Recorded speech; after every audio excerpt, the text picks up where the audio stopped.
Welcome to A1IS platform. This side G Kumar. और हम लोग मॉडर्न इंडिया का ब्रिटिश प्रोग्राम एंड पॉलिसी उसका फर्स्ट लेक्चर रिकॉर्ड कर चुके हैं।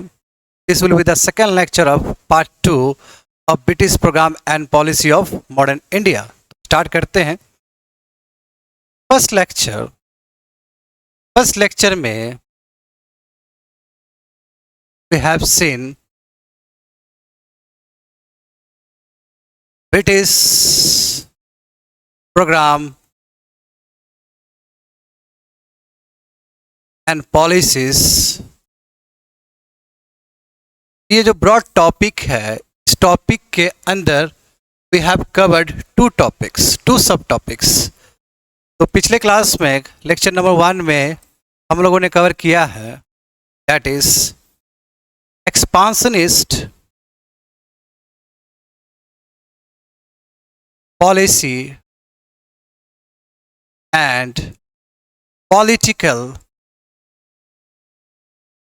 control of British in India। First topic। Second topic, economic policies of British in India. और इसके नीचे हम लोगों ने कवर किया था, that is land revenue system. Yes, under British programs and policy we have covered this topic, expansionist policy and political control of British in India. और जो सेकंड टॉपिक है, that is economic policy of British in India, इसका first topic हम लोग cover कर चुके हैं, that is land revenue system. तो आज इस क्लास में सेकंड लेक्चर में हम लोग फर्दर टॉपिक को कवर करेंगे under economic policy of British in India, under the topic of British programs and policies.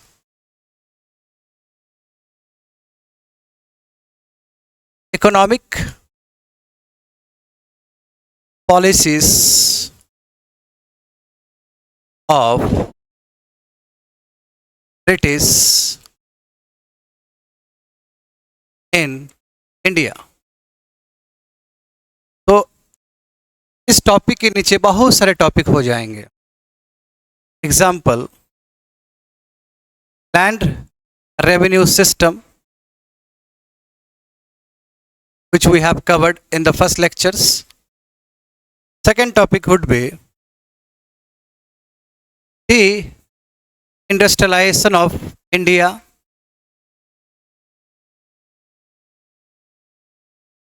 De-industrialization of India। Third topic would be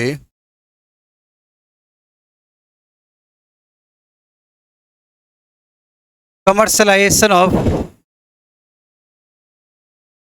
agriculture।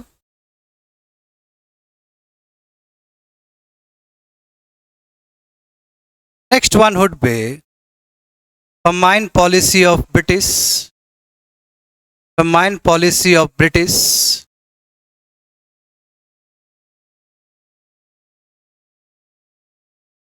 Next topic would be currency and banking policy of British। Next one, that is development of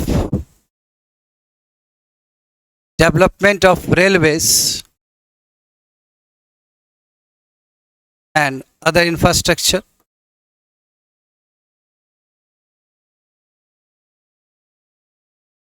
Developments of railways and other infrastructure। And the last topic under economic policy of British in India, last topic होगा, that is very very important, trend of wealth. Trend of wealth. तो इस lecture में हम लोग industrialisation of India को cover करेंगे, commercialisation of agriculture को cover करेंगे, and then famine policy of British. उसके बाद करेंसी एंड बैंकिंग पॉलिसी देखेंगे ब्रिटिश का। उसके बाद देखेंगे development of railways and infrastructure, and उसके बाद last topic will cover drain of wealth. So start करते हैं right from deindustrialisation of India. पर बिफोर डैट हमें कुछ समझना होगा। ये जो ब्रिटिश जो आए हैं भारत में, और ब्रिटिश ने नॉर्थ इंडिया में जो सबसे पहला जो बैटल लड़ा है वो है बैटल ऑफ प्लासी। और बैटल ऑफ प्लासी बहुत ही डिसाइसिव बैटल है ब्रिटिश के लिए। और हम लोग जानते हैं 23 जून 1757 को अगेंस्ट सिराज उद दौला ब्रिटिश ने क्या किया, इस बैटल को जीत लिया। उसके बाद बैटल ऑफ बक्सर हुआ 22 अक्टूबर 1764 को। उसके बाद ट्रीटी ऑफ इलाहाबाद हुआ। तो ट्रीटी ऑफ इलाहाबाद इसने क्या किया, ब्रिटिश को दीवानी राइट्स दिया। कहाँ कहाँ कहाँ, बिहार का, बंगाल का और उड़ीसा का। तो अब जो ट्रेडिंग कंपनी है, अब वो सोली ट्रेडिंग कंपनी नहीं रहा, वो अब टेरिटोरियल पावर की तरफ शिफ्ट कर रहा है, यानी कि वो पॉलिटिकल एंटिटी बनने जा रहा है। तो हमें समझना होगा कि ये जो ब्रिटिश का ये जो पॉलिसीज है, इसका भी फेजेस है, इसका भी डिफरेंट स्टेजेस है। तो इस स्टेजेस को हम लोग 3 भाग में डिवाइड कर सकते हैं। कितने भाग में? 3 भाग में डिवाइड कर सकते हैं। तो विल लुक फर्स्ट फेज, यानी कि इकोनॉमिक पॉलिसी। इकोनॉमिक पॉलिसीज जो ब्रिटिश का है, इसको हम लोग 3 फेजेस में डिवाइड कर सकते हैं। कितने फेजेस में? 3 फेजेस में। तो first phase would be phase 1,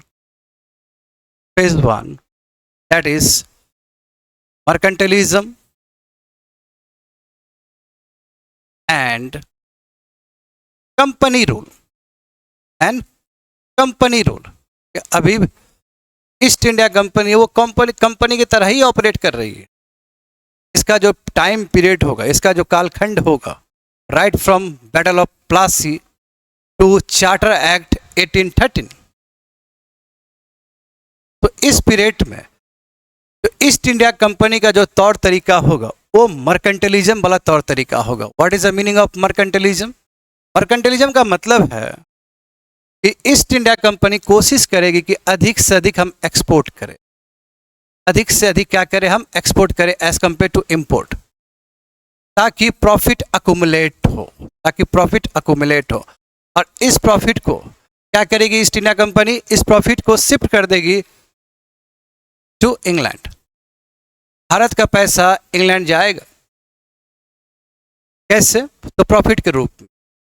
Bharat का जो रिसोर्सेस, इंडिया का जो रिसोर्सेस, क्योंकि हम लोग जानते हैं 1765 के बाद, ट्रीटी ऑफ इलाहाबाद के बाद दीवानी राइट्स मिलेगा इन लोग को।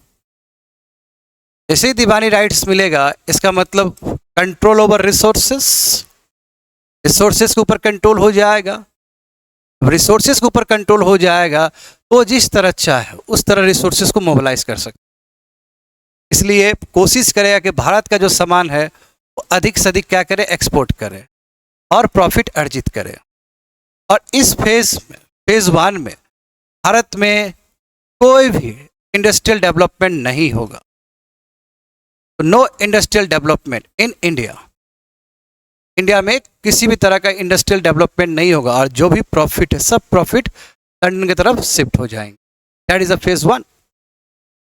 सेकेंड फेज देखते हैं, phase 2। This phase is free trade.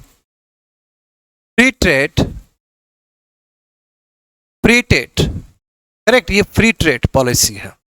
यहाँ पे ब्रिटिश कोशिश क्या करेंगे, बट बिफोर दैट हमें देखना होगा free trade and end of east India company monopoly. East India company का जो मोनोपोली है ट्रेड में, वो खत्म हो जाएगा।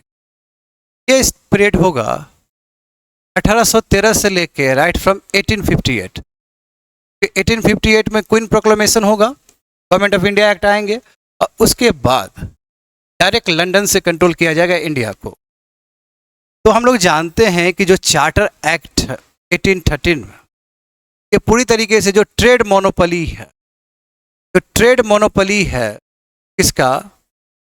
Trade monopoly of English East India company का, वो पूरी तरीके से रिस्ट्रिक्ट कर दिया जाएगा। Except to trade, except to trade, except to trade, that is tea trade and China trade.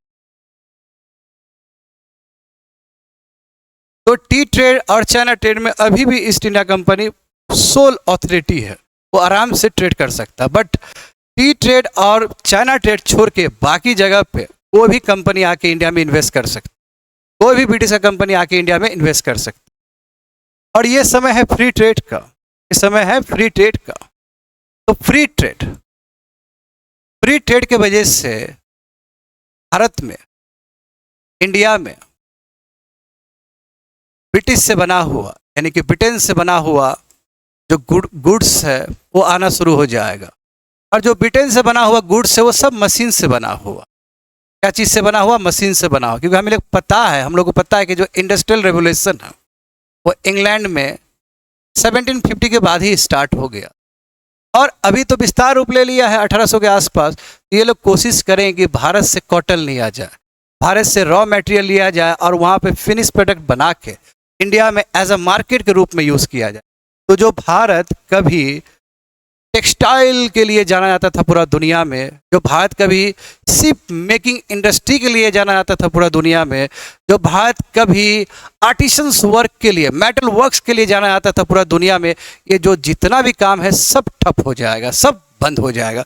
इसलिए ये जो फ्री ट्रेड और end of British trade monopoly time जो है 1813 से लेके 1858, इस टाइम पीरियड में भारत में डी इंडस्ट्रियलाइजेशन स्टार्ट हो जाए।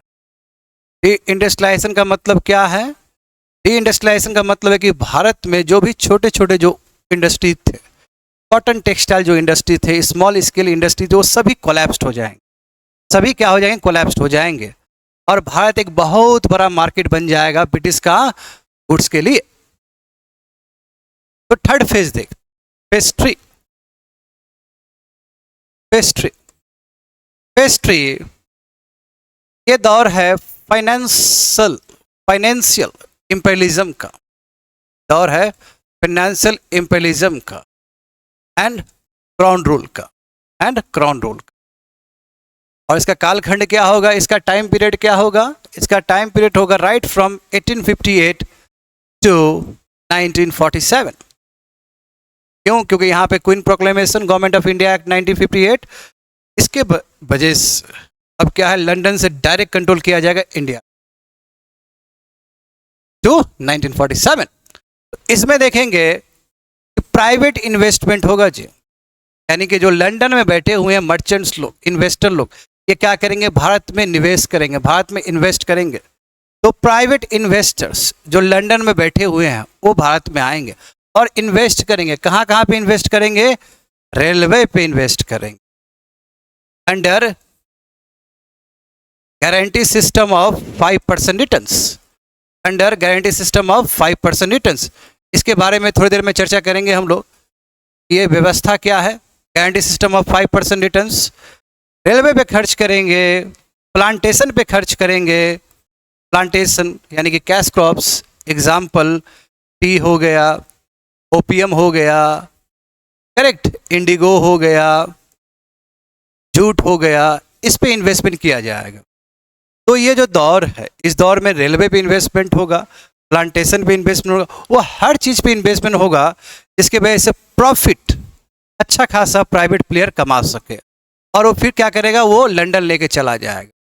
तो एक तरह से ये भी ड्रेन ऑफ वेल्थ ही है कि भारत का जो पैसा है वो भारत में रहेगा नहीं, भारत से वो लंदन की तरफ चला जाएगा। Yes, we have seen 3 phases, phase 1, phase 2 और फेज 3। और ये फेजेस को समझना बहुत जरूरी है in order to understand the whole topic of British policy, British economic policy in India. तो स्टार्ट करते हैं यहाँ से real topic, that is first topic, deindustrialisation of India. तो भारत में, यानी कि ब्रिटिश आने से पहले प्री कॉलोनियल पीरियड में भारत अच्छा खासा, इंडिया अच्छा खासा अपने टेक्सटाइल के लिए जाना जाता था। टेक्सटाइल के लिए बहुत ही पॉपुलर था जी। शिप मेकिंग इंडस्ट्री के लिए भी जाना जाता था, करेक्ट। मेटल वर्क के लिए जाना जाता था, आर्टिसंस वर्क के लिए जाना जाता था भारत। बट जैसे ही ब्रिटिश आएंगे इंडिया में, ये जो काम है सब पूरी तरीके से खत्म हो जाएगा। क्यों? क्योंकि ब्रिटिश क्या करेगा, भारत को एज अ रॉ मटेरियल के रूप में तैयार करेगा। यानी कि इंडिया जो है अब वो कॉटन से कपड़ा नहीं बनाएगा, वो कॉटन देगा इंग्लैंड को, और इंग्लैंड क्या करेगा, उसी कॉटन से कपड़ा बनाएगा। जो लंदन का जो बहुत फेमस जो मैनचेस्टर है, अभी भी फेमस है अपने कॉटन क्लॉथ के लिए, तो वहाँ बहुत सारा टेक्सटाइल्स बनेंगे, कि कपड़ा बनेगा, और भारत में पूरी तरीके से उसको डाल दिया जाएगा। यानी कि भारत बहुत बड़ा मार्केट बन के तैयार होगा ब्रिटिश के गुड्स के लिए। तो जो ब्रिटिश का जो machine made goods, machine made goods है, ब्रिटेन में जो मशीन मेड गुड्स है, इसका कंपटीशन होगा भारत का small scale industries, small scale industries, small scale industry. और small scale industry weaving and spinning industries, जो कि बहुत छोटा है, इसमें ज़्यादा ऑटोमेटिक सिस्टम भी नहीं है, उसमें ज़्यादा मशीन का भी इन्वॉल्वमेंट नहीं है, तो जाहिर सी बात है ये पूरी तरीके से कोलैप्स कर जाए। और इसका जो मार्केट है, मशीन मेड गुड्स का मार्केट है, ये बहुत बड़ा साम्राज्य कायम कर लेगा भारत में, समझ गए। तो that is a deindustrialisation of India. और जब डी इंडस्ट्रियलाइजेशन का बात कर रहे हैं तो एक बेसिक फैक्ट बताना चाहेंगे। फर्स्ट जो टेक्सटाइल मिल जो भारत में खोला गया था, वो खोला गया था 1818 में। कब? 1818 में। कहाँ पे खोला गया था? नियर कलकत्ता, कलकत्ता के आसपास खोला गया। दिस इज फैक्चुअल इंफॉर्मेशन, इसको याद कर लेना है आप लोग को, ठीक है। आगे बढ़ते हैं हम लोग। तो इस हिसाब से हमारा क्या हो गया कि इंडस्ट्री पूरी तरीके से डी इंडस्ट्रियलाइज हो गया, इंडस्ट्री हमारा पूरा जीरो हो गया। और भारत क्या बन के रह गया? भारत एक बहुत बड़ा मार्केट बन के रह गया ब्रिटिश गुड्स के लिए, इसके लिए ब्रिटिश गुड्स के लिए। Next topic, that is commercialisation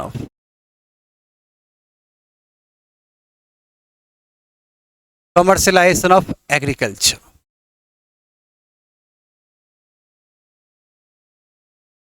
ये जो ब्रिटिश जो भारत में आया, अच्छा खासा इसका दीवानी राइट्स, अच्छा खासा इसका सॉवरेन राइट्स हो गया लैंड के ऊपर।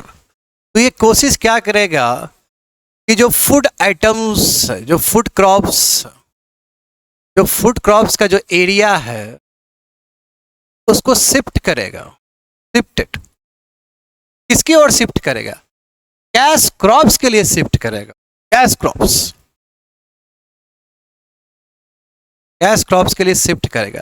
कैश क्रॉप्स का मतलब क्या है कि ऐसा क्रॉप्स जिससे कैश आए, जिससे क्या हो, बहुत ही मुनाफा है। एग्जाम्पल इंडिगो, नील का खेती, ओपियम, अफीम का खेती, रबर, करेक्ट, टी। इसके लिए जो भारत में अच्छा खासा, यानी कि इस चीज़ को प्रमोट करने के लिए जो भारत में अच्छा खासा जो एरिया अंडर फूड क्रॉप्स था, उस सभी को डाइवर्ट किया जा रहा ताकि प्रॉफिट कमा सके, ताकि प्रॉफिट वो एक्सट्रैक्ट कर सके ब्रिटिश। समझ गए? ब्रिटिश क्या कर सके? एक्सट्रैक्ट कर सके। एज अ रिजल्ट क्या होगा? एज अ रिजल्ट ये होगा कि जो हमारा लैंड है, हमारा जो लैंड है वो इनफर्टाइल हो जाए। हम लोग जानते हैं यदि नील का खेती किया जाए तो लैंड क्या होता है? फर्टाइल, इनफर्टाइल हो जाए। समझ गए? लैंड उपजाऊ नहीं रहेगा जी, और इसके वजह से फमाइन आ जाएगा, सूखा पड़ जाएंगे। सूखा बहुत तरीके से पड़ सकता है, सूखा नेचुरल रीजन से भी पड़ सकता है और प्रोग्राम के फेलियर के वजह से ही पड़ सकता है। यानी कि मान लीजिए कि जहाँ पे आपको सिंचाई करना है वहाँ पे आप सिंचाई नहीं कर रहे हो, तो ऐसे केस में फमाइन आ सकता है। तो जो लैंड है इनफर्टाइल हो गया, लैंड खराब हो गया, लैंड बर्बाद हो गया, इसके वजह से फमाइन जैसे जो क्राइसिस वो भी इंडियंस को झेलना पड़ेगा। तो समझ गए कमर्शियलाइजेशन ऑफ एग्रीकल्चर के अंदर क्या हुआ कि जो फूड क्रॉप्स है, जो एरिया अंडर फूड क्रॉप्स, उसको डाइवर्ट किया जाए कैश क्रॉप्स के लिए। और जहाँ तक सवाल है ओपियम का, तो देखिए ओपियम का बहुत बड़ा ट्रेड था इंडिया में, कलकत्ता और पटना ये सेंटर थे, हब थे। यहाँ ये ग्रोन किया जाता था ओपियम, और ये डायरेक्ट जाता था कहाँ पे, चाइना में। और फिर चाइना में गया और चाइना से आता था टी, और वो टी क्या करेगा ब्रिटिश लोग, यूरोप में डालेगा। इस तरह ब्रिटिश कमा रहे थे और अधिक से अधिक ओपियम का उपजाव करके वो चाइना को दे रहे, चाइना को बेच रहे। ठीक है, तो फमाइन देखते हैं। फमाइन पॉलिसी क्या रहा है ब्रिटिश का। देखिए भारत में ना, भारत में बहुत ज़्यादा ही फेमाइंस आया था उस समय जब ब्रिटिश का साम्राज्य था। इनफैक्ट ब्रिटिश के साम्राज्य से पहले भी बहुत सारा फेमाइन आया है। जैसे एग्जांपल देखिए, एक Calcutta famine, Bengal famine. Bengal famine हुआ था 1770 को। उसके बाद और भी भयानक, उससे भी भयानक हुआ था उड़ीसा फेमाइन, यह आया था 1866 को। उसके बाद और भी हुआ, जैसे मद्रास प्रेसिडेंसी में, जिसको बोलते ग्रेट फेमाइन, मद्रास प्रेसिडेंसी में, बम्बई प्रेसिडेंसी में, यानी कि भारत के अलग अलग जगह को, भारत के अनेकों जगह को इस फेमाइन ने टच किया था। और ये हुआ था अराउंड 1886, 87 इस पीरियड। तो ये जो समय है बहुत ही फेमाइन वाला सिचुएशन है, फेमाइन वाला क्राइसिस वाला सिचुएशन। अब ब्रिटिश जो है, ब्रिटिश को लगता है कि ये जो फेमाइन है ये हमारे फेलियर के वजह से नहीं, हमारे ब्रिटिश का जो पॉलिसी की वजह से नहीं हुआ, ये एक नेचुरल कैलेमिटी है। तो इसलिए 1866 से पहले जितना भी फेमाइन आया भारत में, उसको लेके ब्रिटिश थोड़ा सा भी सिंपैथेटिक नहीं था, उसको कोई फर्क नहीं पड़ता। बट ये जो उड़ीसा में फेमाइन आया 1866 में, ये ब्रिटिश के लिए भी एक आई ओपनर रहा है। ब्रिटिश को भी लगा कि अरे यार ये तो कुछ ज़्यादा ही हो गया, क्योंकि इस फेमाइन में लगभग 1 मिलियन पीपल, 1 मिलियन मतलब 10 लाख लोग, 10 लाख लोग मारे गए थे। Huge disaster. तो ब्रिटिश को भी लगा कि नो, अब इनडिफरेंट रहने से नहीं चलेगा। यहाँ पे ब्रिटिश क्या करता है, अपना ही स्पेसिफिक फेमाइन पॉलिसी लेके आएगा। तो हम लोग समझ सकते हैं कि बिफोर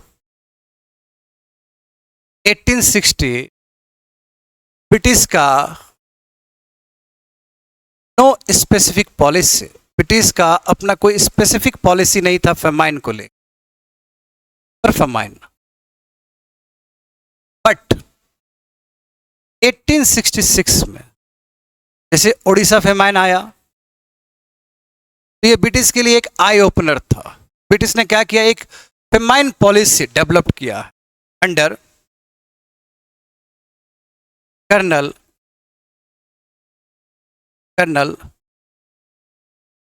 बियर्ड स्मिथ कमेटी। उसके लिए कर्नल बियर्ड स्मिथ कमेटी बनाया गया। और ये कमेटी इसलिए बनाया गया था ताकि उड़ीसा में जो फेमाइन आया है उसके पीछे क्या रीज़न है और कैसे फेमाइन को कम किया जाए। तो ये ब्रिटिश का ये शुरुआत का प्रयास है, फर्स्ट प्रयास है फेमाइन को कंट्रोल करने के लिए। तो आप लोगों को क्या याद रखना होगा कि जो फर्स्ट कमेटी है जो ब्रिटिश ने लाया था फेमाइन से लड़ने के लिए, उस कमेटी का नाम क्या है, colonel Baird Smith committee, Baird Smith committee. ठीक है, उसके बाद देखेंगे हम लोग 1876 और 78 में ग्रेट फेमाइन आया है हिंदुस्तान में। ग्रेट फेमाइन भाई मद्रास में, बॉम्बे प्रेसिडेंसी में। उसके वजह से एक बहुत ही इंपॉर्टेंट कमेटी का रचना हुआ है, that is Richard Strachey committee. और बीपीएससी में ये क्वेश्चन भी पूछा गया, रिचर्ड स्ट्रैची कमेटी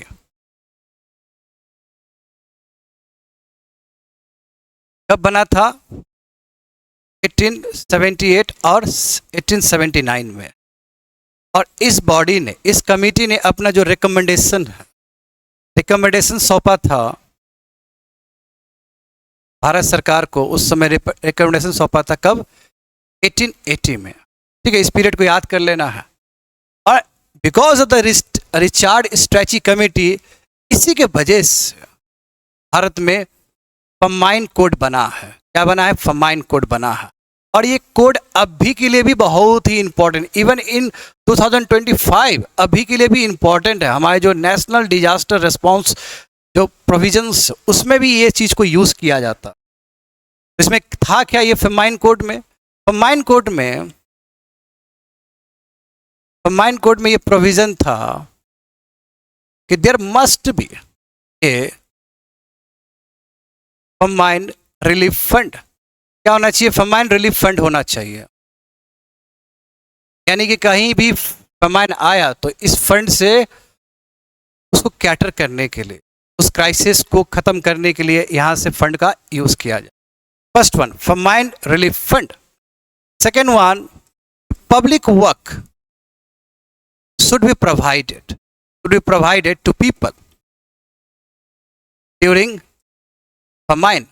यानी कि फमाइन आ गया, अकाल पड़ गया, सूखा पड़ गया, तो उस समय पब्लिक वर्क दिया जाए ताकि लोग सब बेरोजगार ना रहे। जैसे अभी एमजी नरेगा जो 100 दिन का जो प्रॉमिस दिया था कि आपको एम्प्लॉयमेंट मिलेगा, सेम है कि जैसे मान लीजिए कि फेमाइन आया तो उस समय क्या किया जाएगा? पब्लिक वर्क दिए जाएंगे। पब्लिक वर्क का मतलब क्या है कि इरिगेशन वाला वर्क हो सकता है, रोड बनाने का वर्क हो सकता है, समझ गए।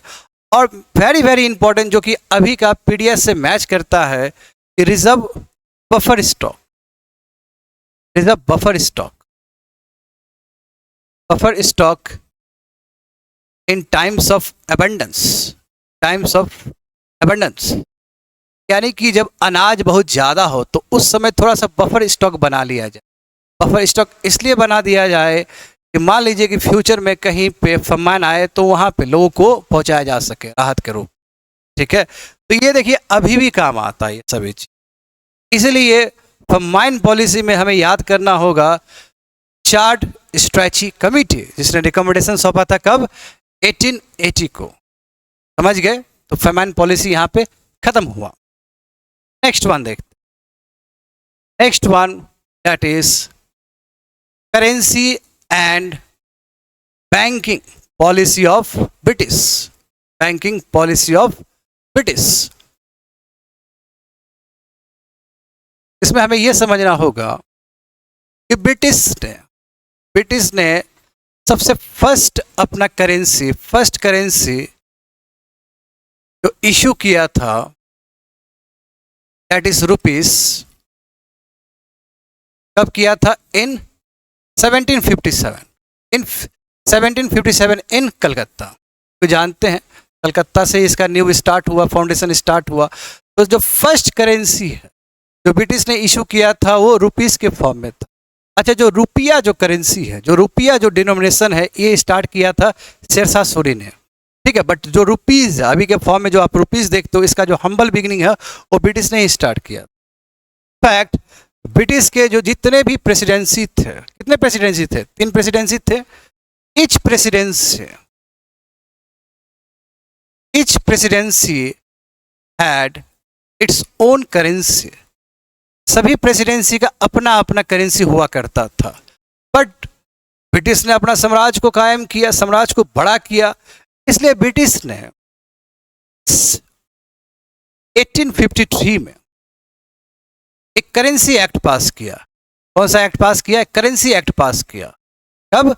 1853 में। एंड विद दिस एक्ट एक कॉमन करेंसी को अडॉप्ट किया गया ब्रिटिश इंडिया के लिए। कॉमन करेंसी वॉज अडॉप्टेड ताकि कोई कंफ्यूजन ना हो। मद्रास हो, बम्बई हो, या जहां भी ब्रिटिश का साम्राज्य है भारत में, सब में एक ही करेंसी यूज होगा। एंड कैसे हुआ ये एक्ट पास करने के बाद शुरुआत के प्रयास में 1800 के प्रयास में 1806 के आसपास ब्रिटिश ने एक बैंक भी बनाया था, bank of Calcutta.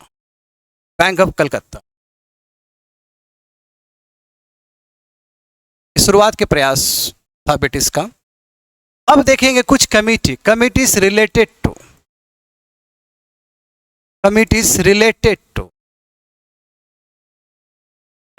To your banking and currency.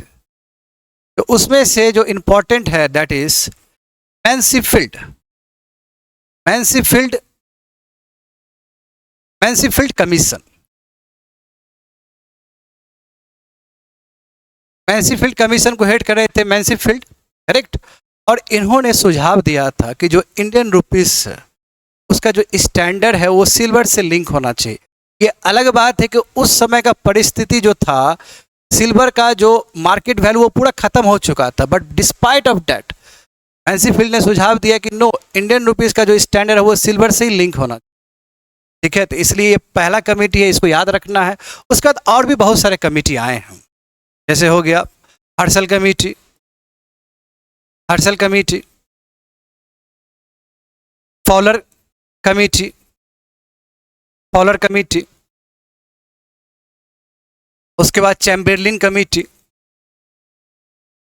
Chamberlain committee, and last one जो सबसे इंपॉर्टेंट है, that is Hilton Young committee. Very very important. Hilton Young committee के रिकमेंडेशन से ही, इसके रिकमेंडेशन से ही रिजर्व बैंक ऑफ इंडिया बना है। और रिजर्व बैंक ऑफ इंडिया का provision government of India act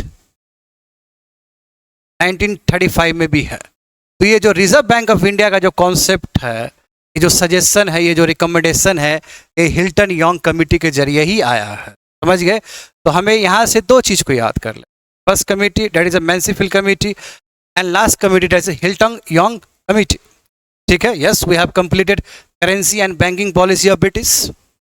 अब देखते हैं हम लोग, अब देखेंगे हम लोग that is development of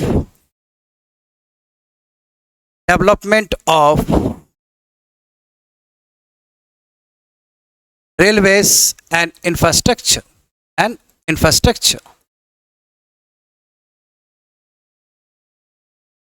development of railways and infrastructure.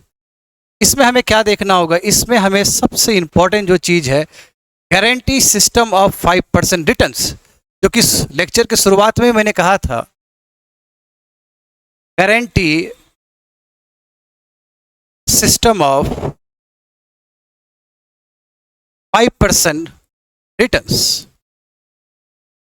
यानी कि इसी स्कीम के अंदर क्या हुआ है, जो प्राइवेट प्लेयर्स थे ब्रिटेन में, उन्होंने भारत में इन्वेस्ट किया है। तो इसका मतलब क्या है समझते हैं। देखिए, जो प्राइवेट इन्वेस्टर बैठा हुआ है इंग्लैंड में, उसको अट्रैक्ट किया जाए कि तुम आओ यहाँ पे और इंफ्रास्ट्रक्चर में, रेलवे में क्या करो, इन्वेस्ट करो। और रेलवे में जब इन्वेस्ट करोगे तो चाहे तुम्हारा प्रॉफिट हो चाहे नुकसान हो, कोई दिक्कत नहीं है, हम तुमको 5% रिटर्न श्योरली दे देंगे। प्रॉफिट जो होगा ले जाना, लॉस होगा कोई बात नहीं है, हम 5% तुमको गारंटी रिटर्न्स देंगे एनुअली। तो जाहिर सी बात है, ये एक तरह से ईज ऑफ डूइंग बिजनेस, जहाँ पे आप पूरी तरीके से इन्वेस्टर को प्रोटेक्ट करते हो कि आप इन्वेस्ट करो, आई विल पे यू। यदि कोई भी घटा हुआ तो वायबिलिटी गैप फंडिंग हम आपको देंगे, आपको क्या करेंगे, 5% रिटर्न्स एनुअली देने का हम आपको प्रॉमिस करते हैं। बिकॉज ऑफ दिस सिस्टम, जो प्राइवेट इन्वेस्टर्स लंदन में बैठा हुआ है, जो प्राइवेट इन्वेस्टर्स, वो क्या करेगा, भारत में इन्वेस्ट करेगा। स्पेशली किस में, क्योंकि उस समय का जो इंफ्रास्ट्रक्चर का मतलब है रेलवे ही। रेलवे ही, ब्रिटिश ने यदि कोई इंफ्रास्ट्रक्चर को सही मायने में डेवलप किया है तो वो रेलवे ही है, समझ गए। तो रेलवे को डेवलप करना शुरू कर दिया। बट देखिए, ये जो रेलवे है, ये जो रेलवे है, इसके पीछे बनाने का मकसद क्या है ब्रिटिश का। ब्रिटिश का मकसद ये नहीं कि इंडियंस लोग उस पर सवार होकर कहीं कहीं घूमे, ऐसा बिल्कुल भी नहीं है। वो इंडियंस के वेलफेयर के लिए नहीं बनाया जी, वो अपने मोटिव के लिए बनाएगा। उसका मोटिव क्या होगा ब्रिटिश का, ब्रिटिश का मोटिव रहेगा मिलिट्री कंट्रोल, ताकि इतना बड़ा साम्राज्य है, जल्दी से मिलिट्री कंट्रोल हो सके। तो मिलिट्री कंट्रोल,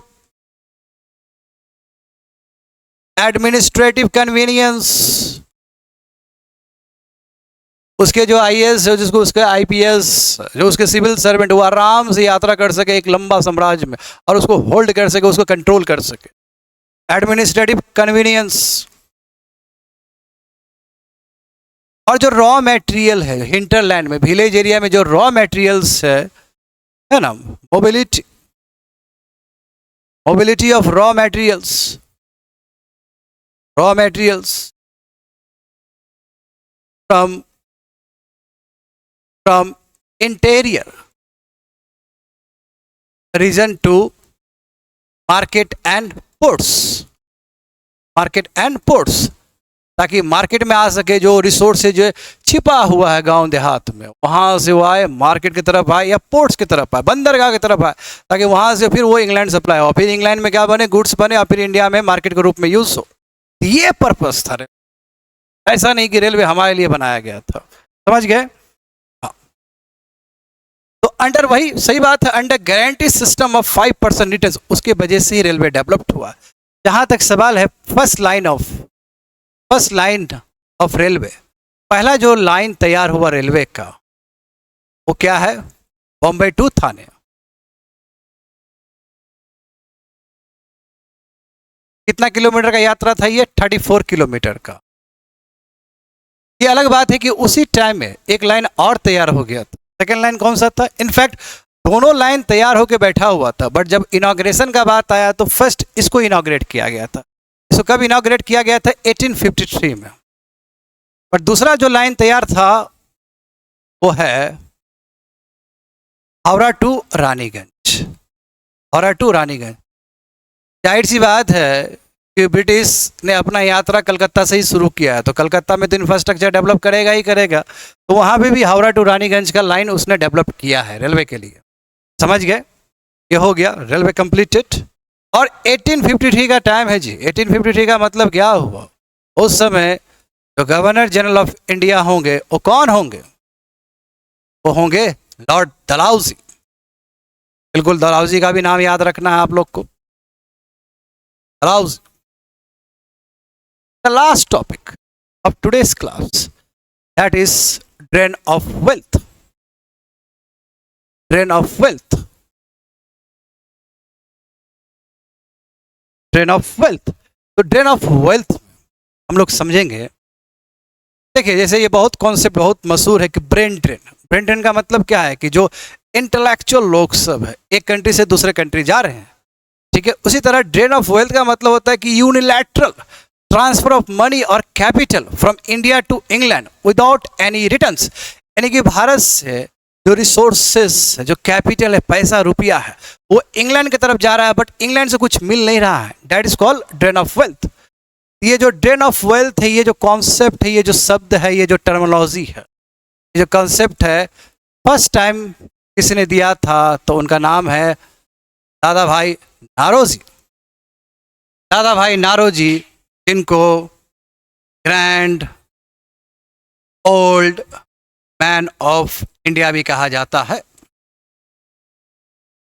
जो कि ब्रिटिश हाउस ऑफ कॉमन, जो ब्रिटिश का जो पार्लियामेंट है, हाउस ऑफ कॉमन्स, उसके भी मेंबर रह चुके हैं फ्रॉम जस्टिस पार्टी। तो दादा भाई नारोजी अपने एक बहुत ही प्रतिष्ठित बुक में, इस किताब का नाम है poverty and un-British rule in India, जो कि पब्लिश हुआ है 1901 में। वहाँ पे पहली बार ड्रेन ऑफ वेल्थ का जो कॉन्सेप्ट है, जो टर्मिनोलॉजी है, उनको यूज़ किया। दादा भाई नारोजी कहते हैं, लिखते हैं कि भारत का जो लगभग 200 से लेके 300 जो मिलियन रुपीज ना, 200 से लेके 300 मिलियन रुपीस वो सालाना एनुअली इंग्लैंड में जा रहा है। ये बहुत बड़ा फाइंडिंग्स था, इससे एक हड़कंप मचेगा हिंदुस्तान, और आने वाले समय में और भी इंटेलेक्चुअल्स इस चीज को कहेंगे कि यस, दादा भाई नारोजी जो बोल रहे हैं वो सही बोल रहे हैं। एग्जाम्पल, आरसी दत्त, शुरुआत के सिविल सर्वेंट रहे हैं भारत के। आरसी दत्त भी अपने बुक में इकोनॉमिक हिस्ट्री ऑफ इंडिया, उसमें बताएंगे जो दादा भाई नारोजी जो कैलकुलेशन किए हैं 200 और 300 मिलियन रुपीस तो इंग्लैंड में जा रहा है, वो कैलकुलेशन करेक्ट है। दादा भाई नारोजी का जो कैलकुलेशन है उनको भी ये क्या करते हैं, करेक्ट करते हैं कि सही बोल रहे हैं। यस, जो उन्होंने कहा था ये बात सही है। इनफैक्ट आने वाले समय में जितने भी शुरुआत के जो लीडर्स रहे हैं, जो मॉडरेट लीडर्स रहे हैं, मॉडरेट जो गरम दल से आते थे, चाहे दादा भाई नारोजी हो गए या आरसी दत्त हो गए या गोपाल कृष्ण गोखले जो गांधी जी के पॉलिटिकल गुरु भी रहे हैं, इन्होंने जोर शोर से मामला उठाया कि ड्रेन ऑफ वेल्थ कम होना चाहिए, यानी कि होम चार्जेस, इसके बारे में बात करेंगे थोड़ी देर में। होम चार्जेस कम होना चाहिए, there must be reduction in the home charges. और जो सिविल सर्विस है वो इंडियनाइज होना चाहिए, यानी कि उसमें भारतीय लोग बहुत ज़्यादा होने चाहिए ताकि पैसा यहीं पे रहे और हमारे जो भारतीय यदि सिविल सर्वेंट रहेंगे तो यहाँ के व्यवस्था को वो बेटर तरीके से समझ सकते। समझ गए? यहाँ पे समझना है कि आखिर कंपोनेंट्स क्या क्या होगा। Components of home charges, sorry, components of drain of wealth. Drain of wealth component जो होगा इसमें बस देखेंगे होम चार्जेस।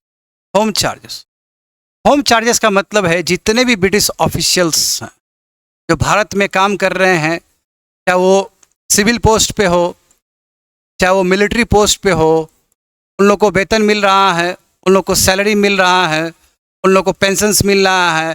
जब सैलरी और पेंशन मिलेगा तो ये फिर इंग्लैंड भेजेगा। That is the one part of home charges. इसी तरह जो SOS, government of India act 1958 के बाद, सॉरी 1848 के बाद, अब पहले हमें व्यवस्था समझना होगा। Before jumping to the topic we have to understand the basic concept. हम जानते हैं कि गवर्नमेंट ऑफ इंडिया एक्ट 1858 आया भारत में, जिसको क्वीन प्रोक्लेमेशन भी कहते हैं। इसी व्यवस्था के वजह से जो पहले जो व्यवस्था चल रहा था BOC और COD, ये खत्म हो जाएगा और उसके बदले में अब जो गवर्नर जनरल होंगे, जो गवर्नर जनरल ऑफ इंडिया होंगे, वो एक और पोस्ट दिया जाएगा, that is voice Roy. That is voice Roy. और वॉइस रॉय से ऊपर जो पोस्ट होगा दैट इज SOS, और ये SOS लंदन में बैठा रहेगा। यानी कि SOS क्या है? ब्रिटेन और इंडिया के बीच में ब्रिज है। पता ये SOS का जो एक्सपेंस है, SOS का जो पैसा है वो इंडिया से जा रहा है, यानी कि SOS का जो भी तनख्वाह वगैरह सब है वो Indian rupees, and that is a part of home charges. समझ गए? तो SOS, तो उसी तरह जितने भी रहे हैं, हाँ, और भी जो ऑफिशियल्स सब है जो यहाँ पे कमा रहे हैं, यहाँ पे उनको सैलरी मिल रहा है, वो जो भेज रहे हैं पैसा, all come under the home charges. Example देखिए, एक और एग्जाम्पल, जो पब्लिक डेब्ट यानी कि इंटरेस्ट ऑन पब्लिक डेब्ट हेल्ड ऑन लंदन, यानी कि फिजिकल डिफिसिट को ब्रीच करने के लिए, यानी कि भारत को शासन चलाने के लिए जो इंग्लैंड से जो पैसा आ रहा है, चाहे वहाँ के गवर्नमेंट दे रहे हों, चाहे वहाँ के प्राइवेट प्लेयर दे रहे हों, उसका जो सूद है, उसका जो ब्याज है, वो भारत से जा रहा है। ये भी क्या है? होम चार्जेस का ही हिस्सा है। समझ गए? तो होम चार्जेस में बहुत सारे एलिमेंट। उसके बाद देखेंगे जो मिलिट्री एक्सपेंडिचर हो रहा है, ये होम चार्जेस के अंदर नहीं है, but it come under the drain of wealth. जो मिलिट्री एक्सपेंडिचर ब्रिटिश गवर्नमेंट का, जो मिलिट्री एक्सपेंडिचर है किसके लिए? वार्स एंड बैटल्स के लिए। अफगान के साथ युद्ध कर रहा है, पर्सिया के साथ युद्ध कर रहा है, अफगान के साथ जो युद्ध कर रहा है, पर्सिया के साथ जो युद्ध कर रहा है, जो मिलिट्री एक्सपेंडिचर हो रहे हैं, वो भी एग्जाम्पल है ड्रेन ऑफ वेल्थ का। समझ गए? तो यहाँ पे जो गारंटी सिस्टम है, जो गारंटी सिस्टम ऑफ 5% है, ये जो 5% का जो आश्वासन मिला है प्राइवेट प्लेयर्स को, तुमको प्रॉफिट हो या नुकसान हो, तुम 5% तुमको एनुअली रिटर्न्स मिलेगा, ये भी तो इंग्लैंड में ही जा रहा है। All come under the drain of wealth. सभी को कैलकुलेट किया जाए तो सालाना 200 से लेकर 300 मिलियंस रुपीस एनुअली इंग्लैंड की तरफ जा रहा था, और इंग्लैंड से कुछ आ नहीं रहा है। ये ड्रेन ऑफ वेल्थ का मतलब ही है कि यहाँ से रिसोर्सेज जाना, उसके बदले में भारत को कुछ मिल नहीं रहा। समझ गए? Yes, we have covered all the topics, और इसमें हम लोग समझेंगे और समझने का प्रयास किए हैं कि जितने भी इकोनॉमिक पॉलिसी रहा है भारत का, सभी में कॉलोनियल टिंज है, यानी कि सभी में ब्रिटिश का अपना वेस्टेड इंटरेस्ट है, ब्रिटिश का अपना निजी स्वार्थ है।